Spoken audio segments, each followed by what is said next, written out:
She stood there, a 19-year-old mother, holding her 4-year-old son's trembling hand as rain poured down on them. The last bus had just pulled away. Her worn shoes were soaked, her pockets empty, and her son's fever was rising.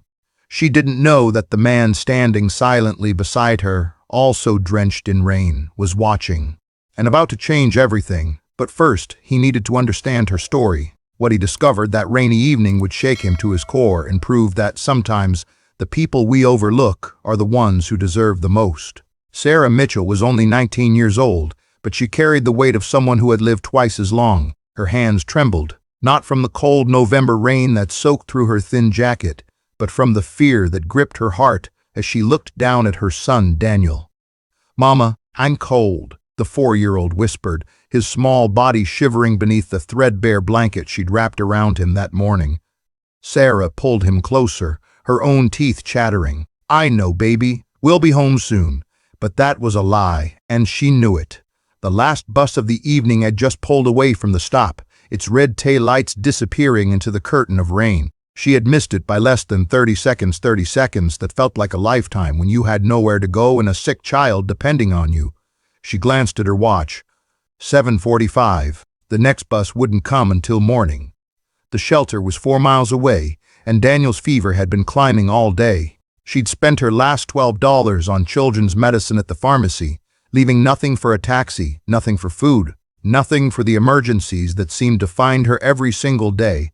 Sarah closed her eyes and fought back tears. She wouldn't cry, not in front of Daniel, not when he needed her to be strong. "Are we going home now?" Daniel asked, his voice small and hopeful. Home. The word felt hollow. Home was a single room in a boarding house where the landlord had taped an eviction notice to her door that morning.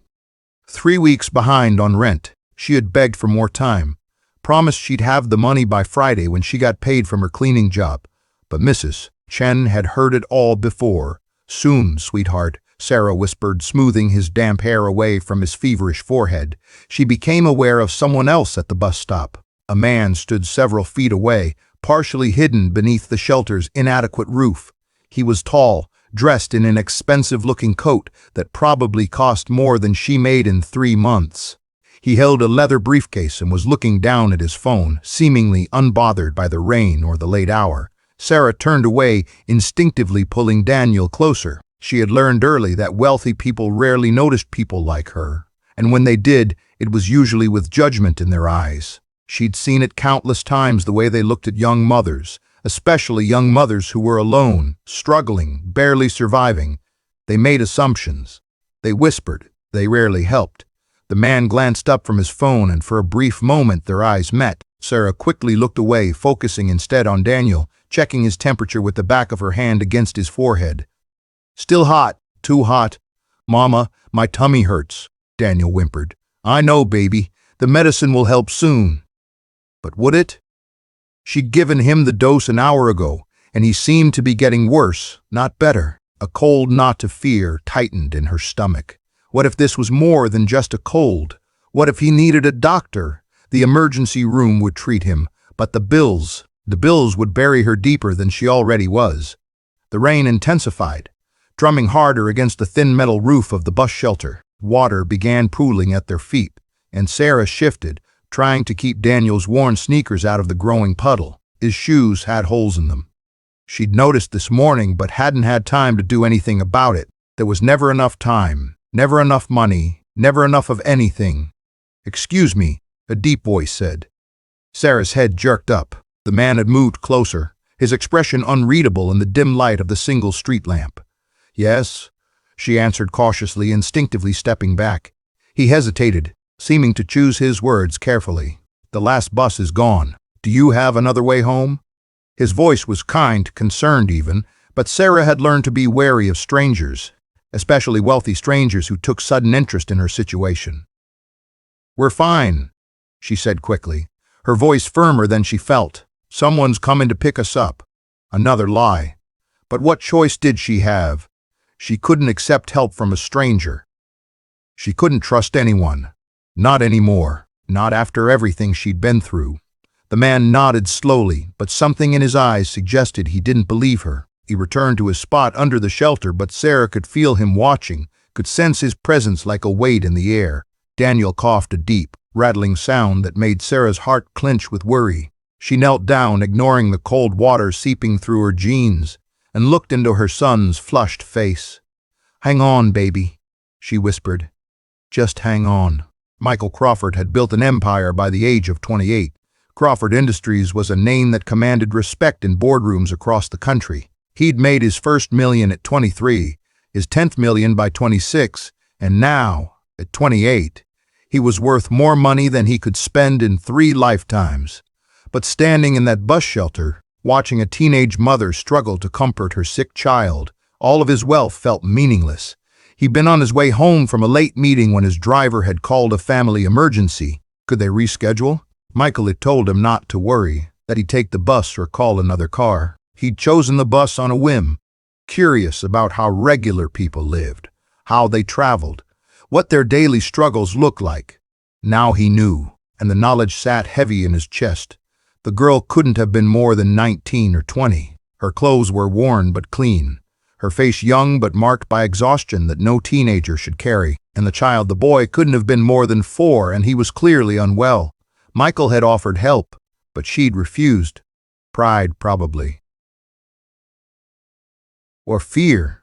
He understood both. The world wasn't kind to people who looked vulnerable, and a young single mother with a sick child would have learned that lesson early and painfully. He pulled out his phone and pretended to scroll through emails, but his attention remained on them. The mother kept checking the boy's forehead, kept whispering reassurances, kept trying to shield him from the rain even though she herself was soaked through. The boy coughed again, and Michael saw the mother's face crumple for just a moment before she forced it back into a mask of calm strength. She was terrified. He could see it in every line of her body, in the way her hands shook when she adjusted the blanket, in the way her eyes kept darting to the empty road as if willing anyone to come help. But no one was coming. Michael had seen poverty before. He'd grown up in it, had clawed his way out of it through determination and luck and opportunities that many never received. His own mother had been a single parent, had worked 3 jobs to keep him fed and clothed and in school. He remembered nights like this, cold, wet, uncertain nights when everything felt impossible. That memory made him speak again. "Miss," he said gently, taking a small step forward, "I don't mean to intrude, but your son seems very ill. Please let me call you a cab, or I can give you a ride if you prefer." The girl's eyes flashed with something: fear, suspicion, shame, he couldn't quite tell. "I said we're fine," she repeated, but her voice cracked on the last word. "I can see that you're not," Michael said softly, "and I'm not trying to make you uncomfortable. I'm worried about the child." "You don't need to worry about us," she said, turning away. "We're not your problem." The words stung, though he knew she didn't mean them personally. To her, he was just another wealthy stranger, probably judging her, probably pitying her. She had no way of knowing that he understood, that he'd been where she was, that his mother had stood in similar rain with similar fear. Daniel whimpered, and Sarah lifted him into her arms despite the obvious strain it put on her thin frame. The boy was small, but she was smaller, and Michael could see her legs trembling with the effort. "Where do you live?" he asked quietly. "Why do you care?" The question wasn't hostile, just tired. So very tired. "Because someone cared about me once," Michael said, the words coming from somewhere deep and honest. "When I was young and my mother was struggling, a stranger helped us when they didn't have to. I've never forgotten that kindness." Sarah looked at him then, really looked at him, and he saw her eyes with a color of steel, hard from necessity, but with a softness underneath that hadn't quite been extinguished. "I appreciate that," she said carefully, "but we really are fine." She wasn't fine. The child needed a doctor. She needed help. But Michael recognized the walls she'd built, the armor she wore. He couldn't force his help on her. That would only make things worse. So he did something unexpected. He took off his expensive coat and held it out to her. "At least take this," he said, "for the boy." Sarah stared at the coat as if it were a trap. "I can't." "You can," Michael interrupted gently. "It's just a coat. I have others. Please."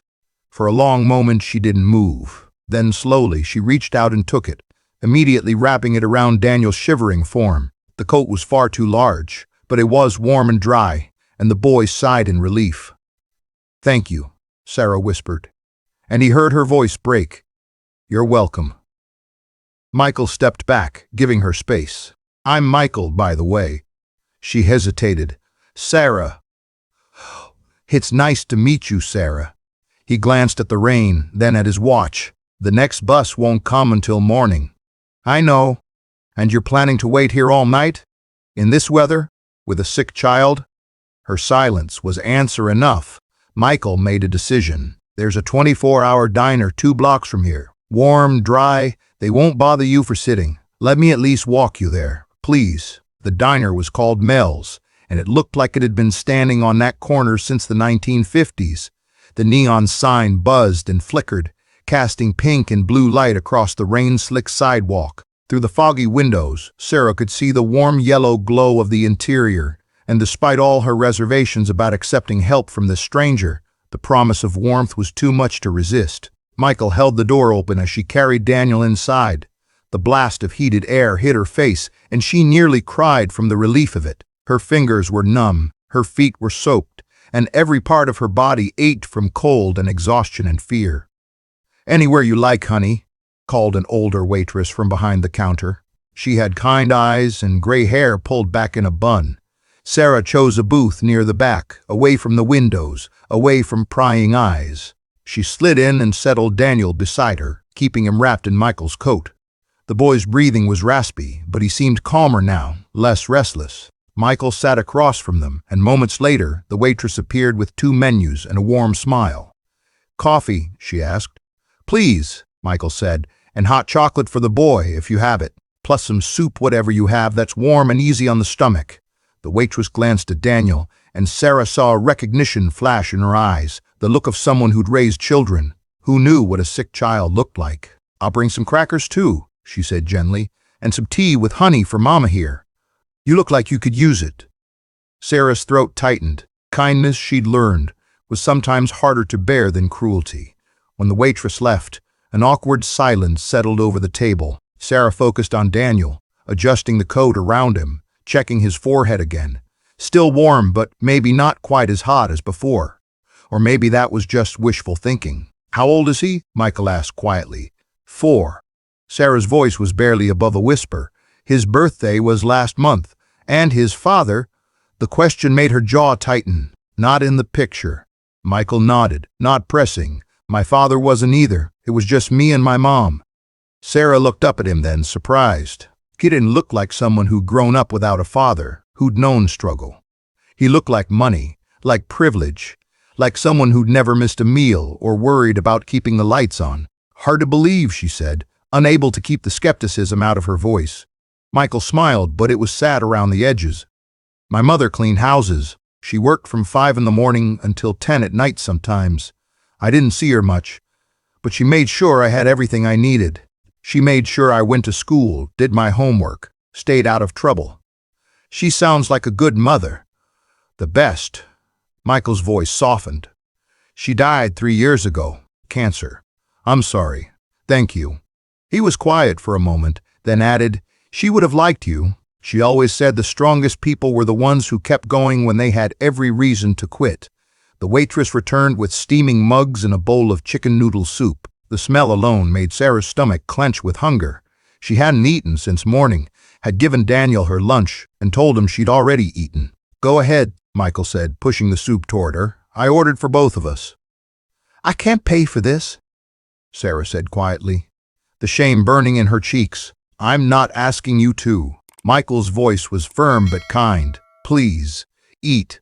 Take care of yourself so you can take care of him."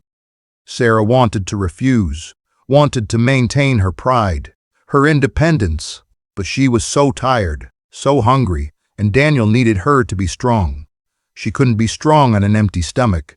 She picked up the spoon and took a small sip. The warm broth seemed to spread through her entire body, thawing something frozen inside her. She took another sip, then another, and before she knew it, she was eating steadily while Michael watched with quiet satisfaction. "Thank you," she whispered between bites. "You're welcome." Daniel stirred, and Sarah immediately set down her spoon, turning her full attention to him. The boy's eyes fluttered open, confused and feverish. "Mama? I'm right here, baby. We're somewhere warm now. Are you thirsty?" He nodded, and Sarah helped him sit up enough to take small sips of the hot chocolate the waitress had brought. He wrinkled his nose at first too hot, but Sarah blew on it until it cooled, and then he drank, his small hands wrapped around the mug. Michael watched them with an expression Sarah couldn't quite read. Not pity exactly. Something else. Something that looked almost like recognition. "He has your eyes," Michael observed. Sarah smiled despite herself. "He has my stubbornness too, and my luck, apparently." "What do you mean?" The words came out before she could stop them. "I got evicted today. Well, I have until Friday, but it's the same thing. I'm 3 weeks behind on rent, and I don't have the money." She didn't know why she was telling him this. Maybe because he was a stranger and she'd never see him again. Maybe because the kindness was wearing down her defenses. Maybe because she was just so tired of carrying everything alone. "How much do you need?" Michael asked. "I'm not asking you for money," Sarah said quickly, heat rising to her face. "I didn't tell you that too. I know you didn't." Michael's voice was calm. "But I'm asking anyway. How much?" $900. The number felt obscene saying it out loud. Plus late fees, so closer to 1,000. Michael didn't even blink. He reached into his jacket and pulled out his wallet. "No," Sarah said firmly. "Absolutely not. I can't take your money." "Why not?" "Because I don't know you. Because I can't pay you back. Because," she struggled for words, "because it's not right." "What's not right," Michael said gently, "is a child being homeless because his mother is too proud to accept help." The words hit like a slap. Sarah felt tears burning behind her eyes. "That's not fair," she whispered. "No," Michael agreed. "It's not fair. None of this is fair. You shouldn't be in this position. You shouldn't have to choose between feeding your son and paying rent. You shouldn't be 19 years old and carrying this much weight. But you are, and I can help. So let me." Sarah looked down at Daniel, at his flushed face and his small body wrapped in a coat worth more than she made in 6 months. She thought about the eviction notice, about sleeping in shelters, about what would happen to them if they ended up on the street. "Why?" she asked, her voice breaking. "Why do you care?" Michael looked at Sarah across the table, at this girl who was barely more than a child herself, and he saw his mother. Not physically, his mother had been older, weathered by different struggles, but in the fierce determination, the protective love, the bone-deep exhaustion of someone fighting a battle they couldn't win alone. "I told you my mother was a single parent," Michael began, his voice low. "What I didn't tell you was that I watched her break herself trying to keep us afloat.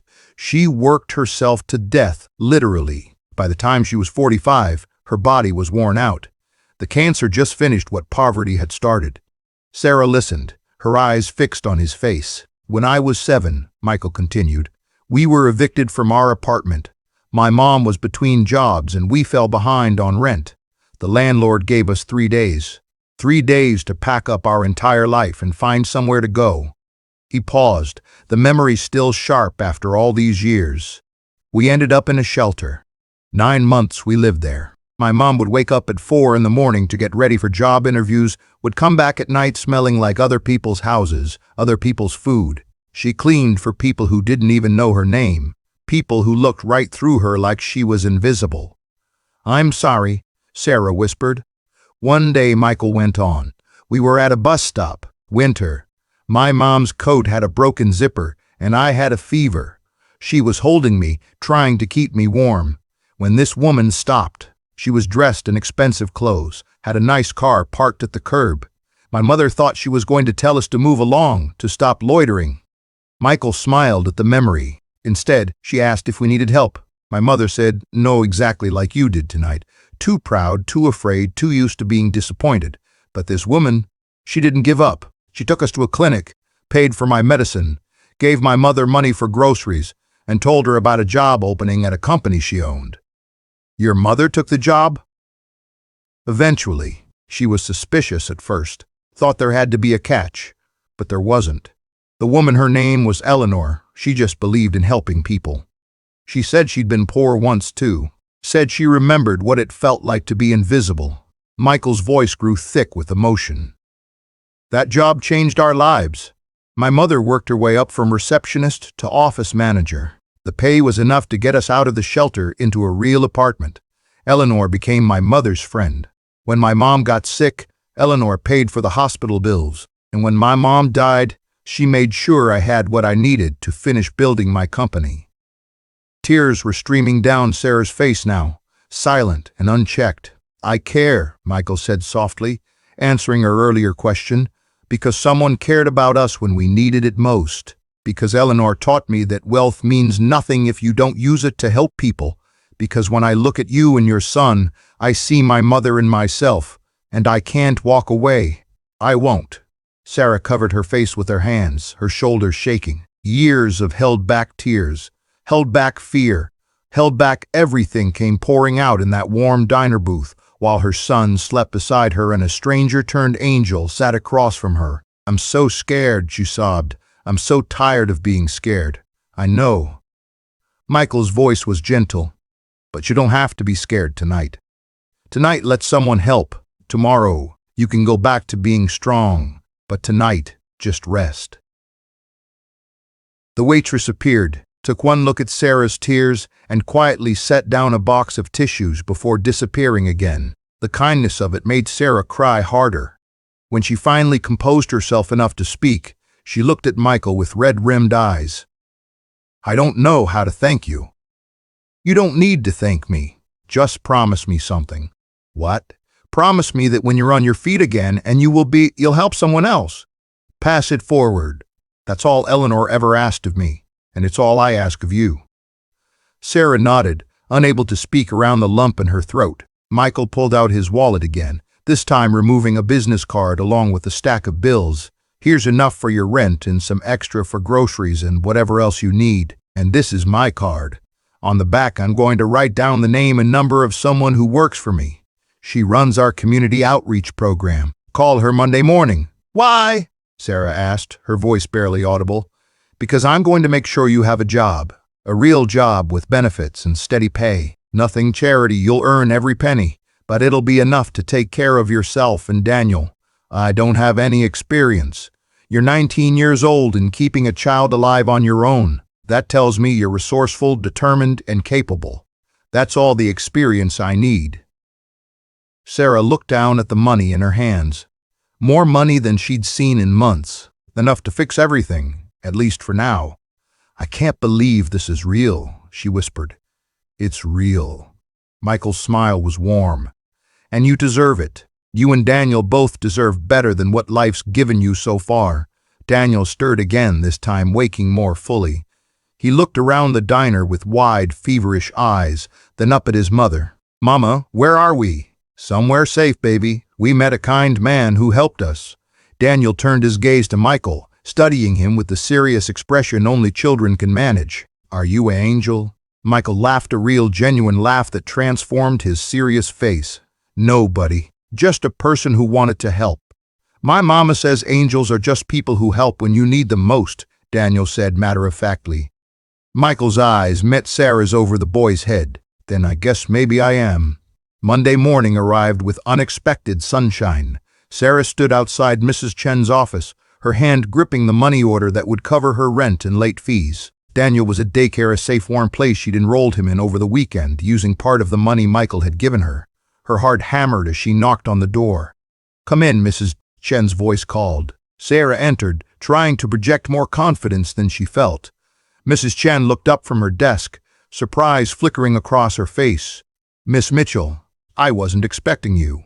I have your money, Sarah said, placing the money order on the desk. All of it, rent plus late fees. Mrs. Chen picked up the money order, examined it, then looked back at Sarah with narrowed eyes. Where did you get this kind of money? Sarah had prepared for this question. I had some help from a friend, but it's legitimate. You can verify it. For a long moment, Mrs. Chen said nothing. Then she nodded slowly. I'll process this today. The eviction notice is withdrawn. But Miss Mitchell, yes? I can't keep giving you extensions. This is a business, I understand. Sarah's voice was steady. You won't need to. I start a new job today. I'll be able to pay on time from now on. Mrs. Chen's expression softened slightly. I'm glad to hear it. You're a good mother to that boy. I hope things work out for you. The words were simple, but they hit Sarah with unexpected force. When was the last time someone had called her a good mother? When had anyone acknowledged how hard she was trying? Thank you, Sarah managed. She left the office with her receipt and a weight lifted from her shoulders. One crisis averted. Now for the next challenge. Crawford Industries occupied a gleaming tower in the downtown business district. Sarah stood at the base of the building, staring up at the rows of windows that seemed to touch the sky. This couldn't be real. People like her didn't work in buildings like this, but Michael's business card was in her pocket, and the name he'd written on the back, Jennifer Martinez, Community Outreach Director, was her ticket inside. The lobby was all marble and glass and echoing space. Sarah felt tiny, out of place, terrified, but she thought of Daniel, of the promise she'd made to Michael, of the chance she'd been given. She approached the reception desk. I'm here to see Jennifer Martinez. My name is Sarah Mitchell. The receptionist typed something into her computer, then smiled. She's expecting you. 20th floor. The elevator is to your left. Expecting her. Michael had really done it. Jennifer Martinez turned out to be a warm woman in her 40s, with kind eyes and a firm handshake. Her office was comfortable, filled with pictures of family and community events. Sarah, she said, gesturing to a chair, Michael told me about you. Welcome to Crawford Industries. Thank you for seeing me. Sarah's voice came out smaller than she intended. But I have to be honest. I don't have much work experience. I've done cleaning, some retail, but nothing professional. Michael briefed me, Jennifer said, and I'm not worried about your resume. What I care about is your character, your work ethic, and your desire to build a better life. Do you have those things? Yes. Sarah's voice grew stronger. I do. Then we'll find the right position for you. We have openings in our administrative pool, data entry, filing, reception support. The pay starts at $18 an hour with full benefits after 90 days. Health insurance, dental, vision, paid time off. Sarah's vision blurred. $18 an hour. Benefits. It was more than she'd dared hope for. The hours are flexible, Jennifer continued. Michael mentioned you have a young son. We're family-friendly here. If you need to adjust your schedule for daycare or doctor appointments, we work with you. I don't know what to say. Jennifer smiled. Say you'll take the job. Yes, absolutely yes. Good. You can start tomorrow. Come at 8, and I'll get you set up with HR for paperwork and orientation. Sarah left the building in a daze. The sky seemed bluer than it had in months. The air seemed cleaner. Everything seemed possible, in a way it hadn't just days ago. She picked up Daniel from daycare early, unable to wait to tell him the good news. Mama got a new job, she said, swinging him around in the daycare parking lot. A good job. We're going to be okay, baby. We're really going to be okay. Daniel giggled, his fever finally broken. His color returned. Can we get pizza? Sarah laughed, really laughed for the first time in what felt like forever. Yes, we can get pizza. That night they sat in their small room eating pizza from paper plates, and Sarah felt rich. Not because of the money Michael had given her, not because of the job she'd landed, but because her son was healthy and happy, because they had a roof over their heads, because tomorrow was bright with possibility instead of dark with dread. She pulled out Michael's business card and looked at it for a long time. Then she picked up her phone and typed out a message to the number he'd written. I got the job. Thank you doesn't feel like enough, but thank you. For everything. I won't let you down. The response came quickly. You already haven't. Congratulations, Sarah. You earned this. She set the phone down and looked at Daniel, who was happily destroying his second slice of pizza. Things are going to be different now, she told him. Better. And for the first time in a very long time, she believed it. The first 3 months at Crawford Industries passed in the blur of learning, growing, and slowly rebuilding. Sarah arrived early every morning and stayed late, determined to prove she deserved the opportunity she'd been given. The work was challenging but manageable: data entry, filing, helping coordinate community outreach events. Her co-workers were kind. They brought her coffee, showed her the ropes, included her in lunch conversations. At first, Sarah had held back, afraid to get close to anyone, afraid to reveal too much about her situation. But gradually, she began to relax. "You're doing great," her supervisor Margaret told her during her 60-day review. "Honestly, you're one of the best hires we've had in years. Your attention to detail is excellent, and you're always willing to help others." The praise made Sarah's cheeks burn, but it also filled her with a pride she hadn't known she was capable of feeling. Daniel thrived too. The daycare was excellent, filled with caring teachers and other children for him to play with. His health improved with regular meals and a stable routine. He grew taller, stronger, happier. When Sarah picked him up each evening, he would run to her with artwork and stories and joy. "Look what I made, Mama," he'd shout, thrusting crayon drawings into her hands. And Sarah would look at every picture, at every lopsided house and stick figure family, and she would see the security in those drawings. He was drawing homes now, not just wandering figures. He was drawing families with smiles. He felt safe. Michael checked in occasionally, a text every few weeks asking how she was doing, if she needed anything. Sarah always responded with gratitude and updates.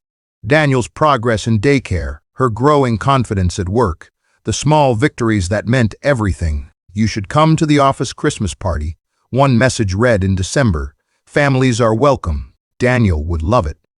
Sarah hesitated. The party would be at a fancy hotel, attended by executives and important people. She would be out of place, but then she thought about the girl who'd stood in the rain 3 months ago, terrified and hopeless. That girl would have said no, but Sarah was learning to say yes to good things. "We'll be there," she typed back. The night of the party, Sarah dressed in a simple black dress she'd bought from a thrift store. Not fancy, but clean and presentable. She'd saved enough to buy Daniel a new outfit, and he looked adorable in his button-up shirt and tiny slacks. The hotel ballroom was decorated with thousands of twinkling lights. A live band played gentle music. Tables overflowed with food, real food, fancy food, more food than Sarah had seen in one place in her entire life.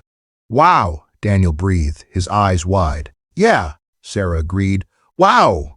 She spotted Jennifer across the room and headed over, relieved to see a familiar face. "Sarah, you look beautiful," Jennifer said warmly, pulling her into a hug. "And this must be Daniel. I've heard so much about you, young man." Daniel hid behind Sarah's leg, suddenly shy. "It's okay, baby," Sarah murmured. "These are Mama's friends. There's a kids area over there," Jennifer pointed. "Face painting, games, a magician. He'd probably love it." Sarah hesitated. She hated letting Daniel out of her sight, but Jennifer seemed to read her mind. "It's supervised by professional childcare staff. He'll be safe, and you can check on him whenever you want."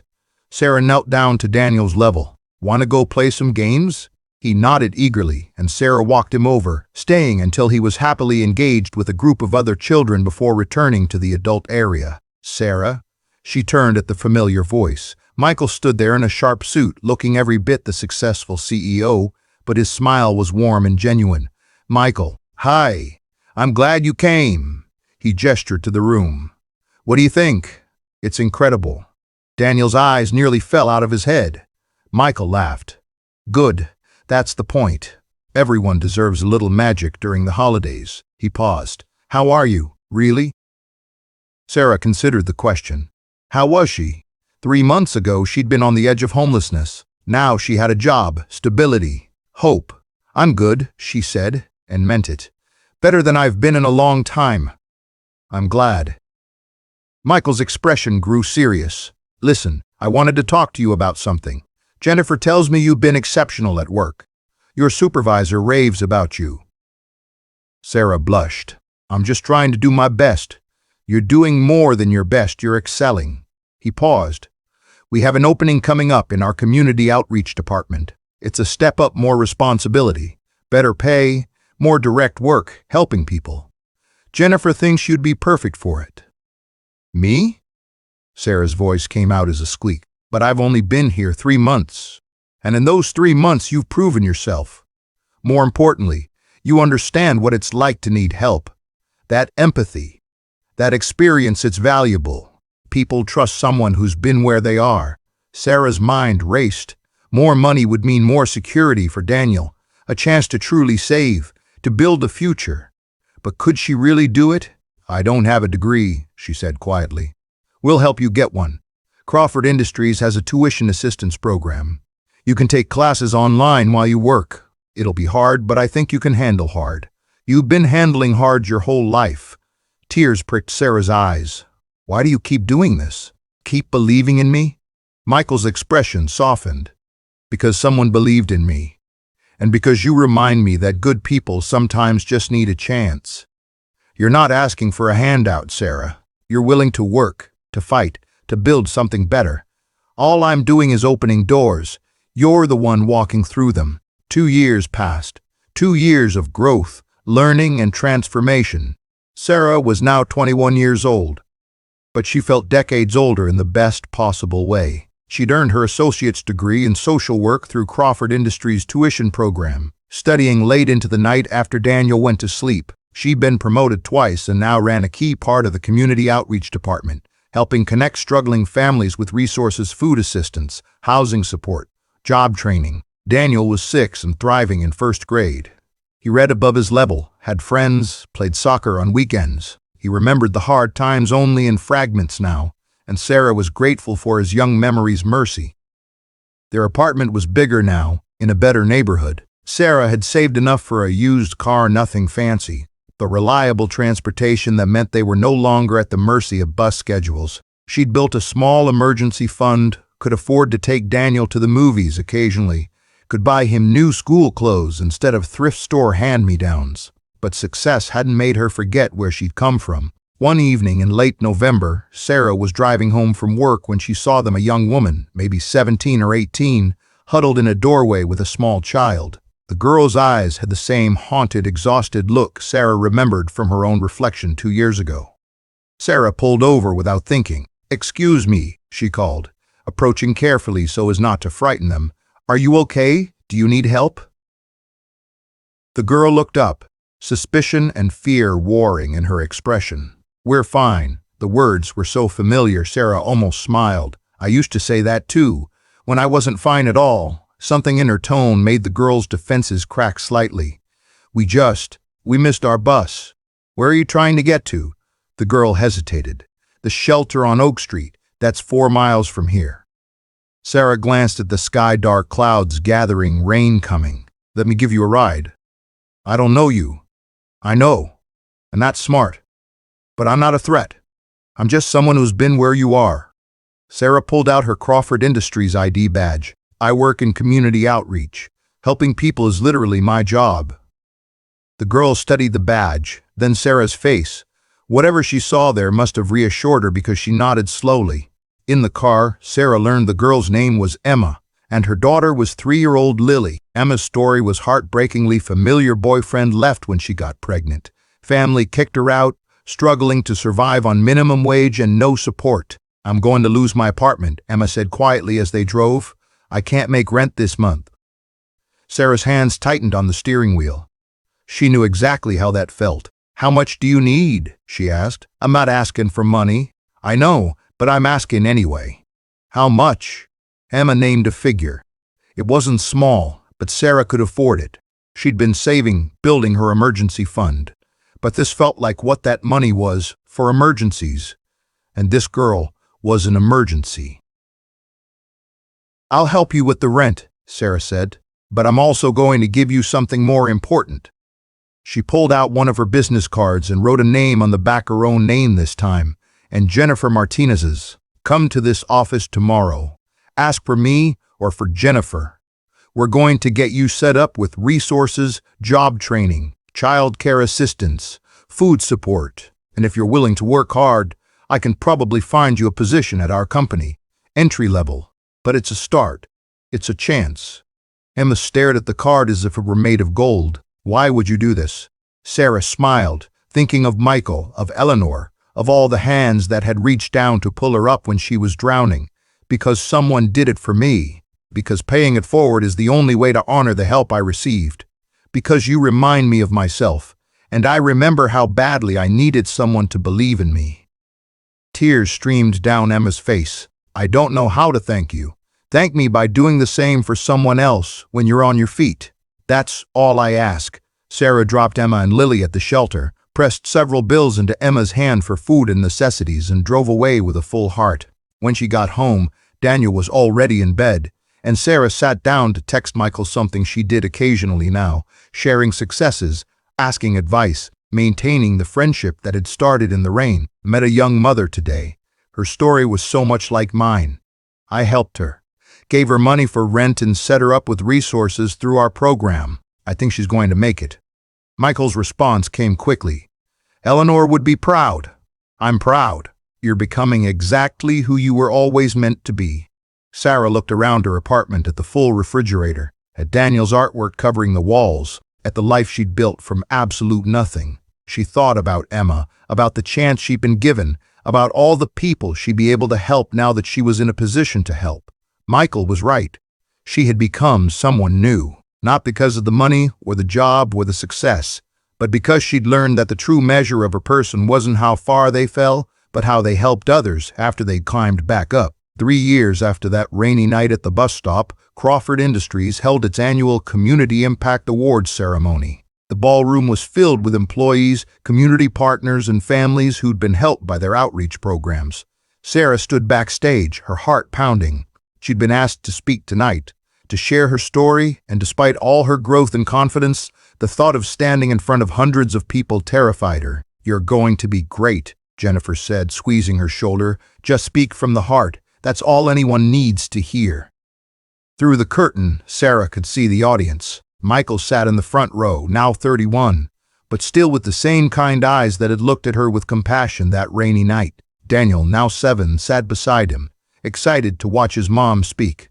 And scattered throughout the room were faces Sarah recognized. Emma, who now worked in the accounting department and was saving for her own place. Marcus, a single father Sarah had helped find employment and childcare.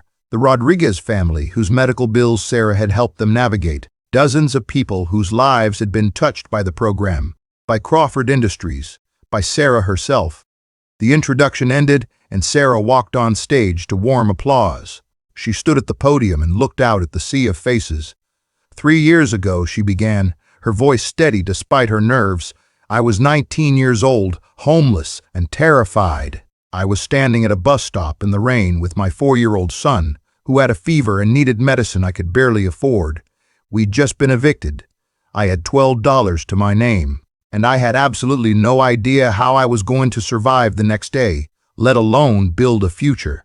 The room was silent, everyone listening. That night, a stranger stood beside me in that bus shelter. He didn't have to help. He could have walked away, could have ignored us like so many others had. But instead, he saw us, really saw us, and he offered help. Sarah's eyes found Michael in the audience. He smiled encouragingly. That stranger was Michael Crawford, and his decision to help one desperate young mother changed the trajectory of not just my life, but my son's life, and now the lives of countless others that I had been able to help because of the opportunity he gave me. She paused, gathering her thoughts. But here's what I want you to understand. It wasn't just the money that saved us. Yes, the financial help was crucial. It kept us from sleeping on the streets. It gave us time to breathe, to plan, to hope. But what really changed everything was that someone believed in me. Someone looked at a teenage single mother with no education, no experience, and no prospects and said, "You deserve better. You can do better, and I'm going to help you get there." Sarah's voice grew stronger. Over the past 3 years, I've had the privilege of working in our community outreach department.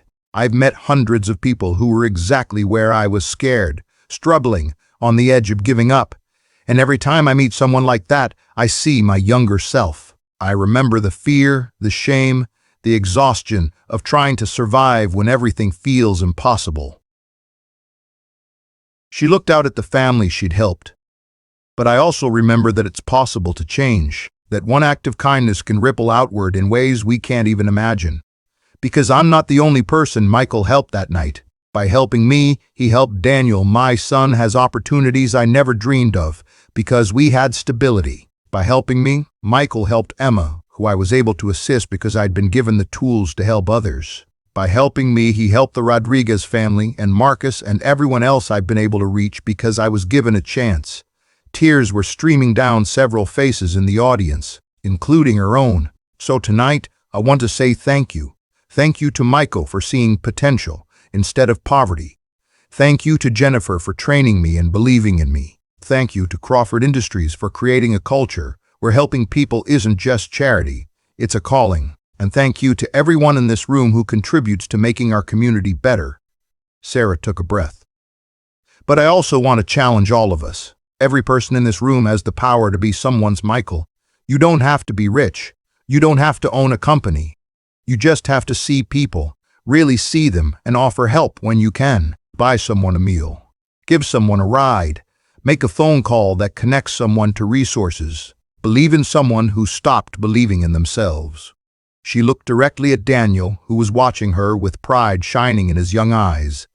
My son will grow up knowing that kindness matters, that helping others isn't optional, it's essential, that we're all connected, and when one of us rises, we all have a responsibility to reach back and pull others up.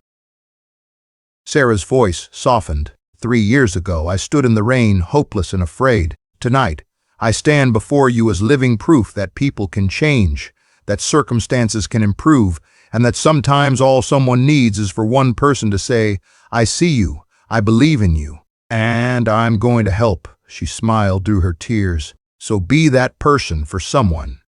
Because you never know, the person you help today might be standing here 3 years from now, helping others in ways you can't imagine. That's the real miracle, not the money or the job or the success. The miracle is the chain of kindness that never ends, the cycle of people lifting each other up, one act of compassion at a time. The room erupted in applause. People stood, clapping and wiping their eyes. Sarah saw Emma crying openly, saw Marcus nodding with understanding, saw Michael with his hand over his heart, but mostly she saw Daniel, her beautiful son, standing and clapping for his mother with pure joy on his face. After the ceremony, people lined up to thank her, to share their stories, to ask how they could help others. Sarah spoke with each person, offered guidance, made connections, did exactly what she'd been trained to do, help. Finally, the crowd thinned, and Michael approached. Eleanor would have loved you, he said simply. Sarah smiled. I wish I could have met her.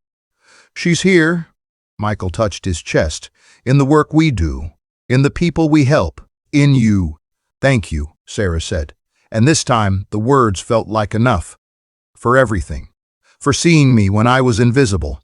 For believing in me when I couldn't believe in myself. For giving my son a chance at a real future. Thank you, Michael replied, for proving that I was right to believe, and for becoming someone who helps others believe in themselves.